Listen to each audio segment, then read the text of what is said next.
یو سړی مسلسل 2 کاله وي د ټي بي مریض او د بیمارۍ په حالت کې وفات شوی دی، مونځ او روژې کې د هغه نه پاتې شوي دي، نو څه به کوي؟ نو ګوره د مونځ متعلق خو معافي بالکل نشته. مونځ خو به تر هغې پورې ته کوې چې څه پورې طاقت دې وي. که په ولاړه نی په ناسته وکړه، که په ناسته نه شي کولی په ملاسته وکړه، په اشاره وکړه، خو مونځ به نه پرېږدې قطعا. او که داسې حالت په انسان راغی چې هغه بالکل په مانځه پوهېږي نه، بېهوشه دی، نو د 5 منځونو یا د هغې نه زیات منځونه به په دې حالت کې تیر شو، نو د هغې په اړه قضا هم نشته او کفاره هم نشته. د 5 نه چې کم سړی بېهوشه شو، 2 یا 3 منځونه د هغې قضا به وکړي. خو که 5 ته یا د 5 نه زیات به بېهوشي راله، ده ته بالکل پته نه لګي، د په مانځه پوهېږي نه، نو بس دا مونځ ته بیا ساقط دی، بیا کفاره هم نشته دی. خو تر څو چې په مانځه دي پوهېږي، نو د سترګو په اشاره به کوي، خو کوي به خامخا. خدای دې مسلمان وساتي چې مونځ ته قضا کېږي. خو که بیا هم د چا په ذمه منځونه مړ شوی دی او منځونه قضا دي، نو وارثان له پکار دي چې د یو منځ په عوض کې یوه سرسایه ورکړي، یوه فدیه په کم 2 کیلو غنم یا اوړه یا د هغې قیمت. دا د یو منځ کفاره ده. هم یقین سره نشو ویلی، خو ممکن ده چې رب العالمین ورته معافي وکړي. ممکن ده، ګورې په یقین سره موږ نشو ویلی چې دا کفاره ته ورکړه او سره پلار غاړه وپرې خلاصه شي. ولې هغه په خپل ژوند خو غاړه نه ده خلاصه کړې، هغه په خپل ژوند خو تا ته وصیت نه دی کړی. که هغه وصیت کړي چې ګوره زه خو مرم او په ما منځونه دومره پاتې دي، یا زیات یا کم، او تاسو مهرباني وکړئ زما د مونځ هغه فدیه ورکړئ، نو بیا تاله پکار دی چې ولی ورکړې، بیا به خدای غاړه خلاصه کړي. دا خو هغه وصیت هم نو که مړ شو په خپل ژوند یې ورکړی نه دي، بچو له یې مال ډېر کړی، ظالم ظلم کړی دی، بیا هم پکار دی چې وارثان د هغه په مال کې د هغه غاړه خلاصه کړي. ممکن ده چې رب العالمین ورته خیر ورورسوي. او د روژې خو دا مسله ده چې کوم سړی ځوان زلمي وي، ځوان زلمي او دی بیمار شو او بی بیماری کې روژې وخوړې او د ده د روژو په نیوو اړو طاقت او قدرت پیدا نه شو، همغه بیماری کې مړ شو، نو هېڅ هم پرې نشته. او که د روژو په نیوو یا طاقت پیدا شو او بیا هم قضا ونه نیوله، نو بیا به د هغه روژو فدیه ورکوي، یا د وصیت وکړي وارثانو ته چې هغې فدیه ورکړي. او چې کوم سړي بوډا دی، د بوډاوای د وجې نه هغه روژې خوړلې دي، نو هغې به فدیه خامخا ورکوي. که هغه په بیماری کې مړ شو، په هغې فدیه به ورکوي. که نه نو وارثانو ته دې وصیت وکړي، هغې د هغه فدیه ورکړي.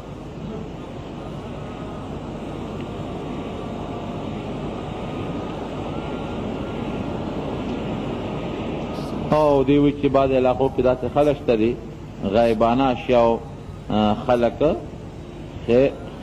خیروي، لکه بعضې خلک باندې کوډې او تعویذونه. ما خو د کوډې د سحر او د معجزې په منځ کې په اول کې فرق بیان کړی دی.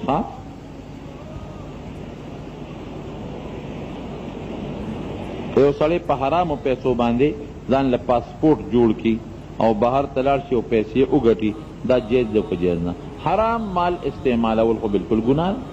که یو سړی په حرامو پیسو پاسپورټ جوړ کړي او بهر ته لاړ شي، نو دی خپله ګناه وکړه. لیکن بار که دی حلاله مزدوري وکړي، بالکل حلاله مزدوري وکړي او حلاله نوکري وکړي، نو هغه مزدوري پرې نه حرامېږي.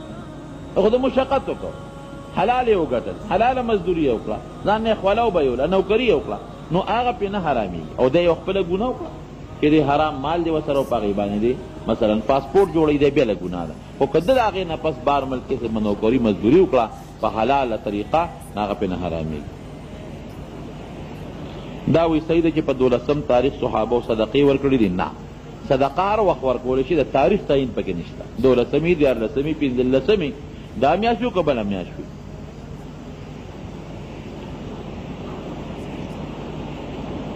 که یو پلار زوی ته ټول مال ورکي او زوی بل زوی د مال نه محروم کی، دا جایز دي که نه؟ دا ګناه دي، بالکل ګناه ده. نبی علیہ السلام فرمایي چا چې وارث د میراث نه محرومه که، نو دی به رب العالمین د جنت نه محرومه شي. دا ډېره غټه ګناه ده. نو یو زوی له ورکول او بل زوی محرومول، دا ډېره عظیمه ګناه ده، دې نه توبه وباسي. یو صحابي راغی نبی علیہ السلام ته کېناسته، وی د الله رسوله زما بچي دي، زما یوه ښځه ده او د هغې یو زوی دی، او هغه ښځه زما وایي چې زما دې زوی له دا ټول مال ورکه، یو باغ وله ورکه، نو تا پې ګواه کوم. وی نورو زامنو له دې هم دغسې باغونه ورکړي دي، هغه دې یو له ورکړې؟ وی نه صاحب دې یو له ورکوم او تا پې ګواه کوم. وی زه په ظلم نه ګواه کېږم، ټولو له یو شان ورکه یا یو له مو ورکوه. د مرګ نه پس وی په قبر کې په سوال جواب کې به د نبی علیہ السلام فوټو خو لیکېږي او که څه به در حقیقت دې کې څه پوره تفصیل نشته، خو بعض علما لیکي چې د نبی علیہ السلام شبیه عکس چې ورته وایي، عکس لکه په شیشه کې چې دا چاته عکس ښکاري داسې به ښکاره شي. بعض علما لیکي چې د نبی روزه مبارکه به ورته راښکاره کړي. بعض علما لیکي چې د نبی صفت به ورته وکړي چې داسې یو سړی و چې د پلانکي زوی و په پلانکي کلي کې پیدا و، اسوک دی. دا حقیقت اللہ ته معلوم دی جناب.